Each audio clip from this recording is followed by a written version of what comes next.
আমরা বর্তমানে আছি সাদা পাথর, এই এলাকার নামটি সাদা পাথর। তো আমাদের যে সকল টিম মেম্বাররা আছে তারা সবাই চলে আসছে এখানে। তো এখানে এসে আমরা একটা জিনিস দেখতে পেলাম, যেমন আমাদের এলাকায় অনেকেই অনেকভাবে কাজ করে রোজগার করে, কিন্তু এখানকার মানুষের প্রধান আয়ের উৎস হচ্ছে নদী থেকে পাথর সংগ্রহ করা। এখানে আমরা দেখতে পাচ্ছি, শুধু এখানে না, আমরা যতগুলো মানুষ আসলাম পুরো রাস্তা মিলে দেখতে পেলাম যেখানকার আয়ের উৎস প্রধানত এরা নদী থেকে পাথর সংগ্রহ করে। তো সেই পাথর সংগ্রহ করে ওরা বিক্রি করে।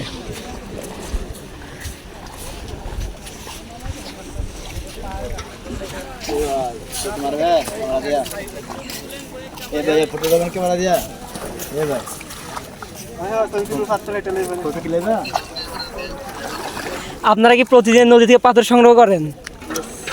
আয়ের উৎস মাত্র এটাই আপনাদের, না? মানে পাথর কি দামে বিক্রি করেন? হ্যাঁ, এক নাও 4,000-5,000। তাতে কত ওজন থাকে এক নায়ে?